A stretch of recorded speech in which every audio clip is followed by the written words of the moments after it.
Саламатсызбы? Саламатсызбы. Мальчик менен ойногон күндөрүңүздү сагындыңызбы?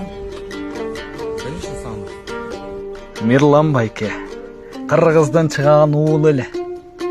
Ак калпак кийсе жарашкан, бардык эл суктанып карашкан. Эй, мальчик деген аргымак, жүгөнсүз барат маарага.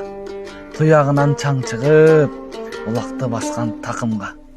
Ойнотуп оюн көрсөткөн, көңүл көтөрүп. Мынакей кыргыз көкбөрү тарыхта жаралган деп айтат. Кыргыздын салты даңкталган, кыргыздын наркы баркталган. Мирлан байке оюнда өзүн шамдагайлык, мыктылык, өжөрлүктөн тайбаган. Канчалаган оюндарда байгалган, оюн курап, күйөрманга тартуулап, кызыктуу кызытып оюнду көкбөрү алдыга умтулган.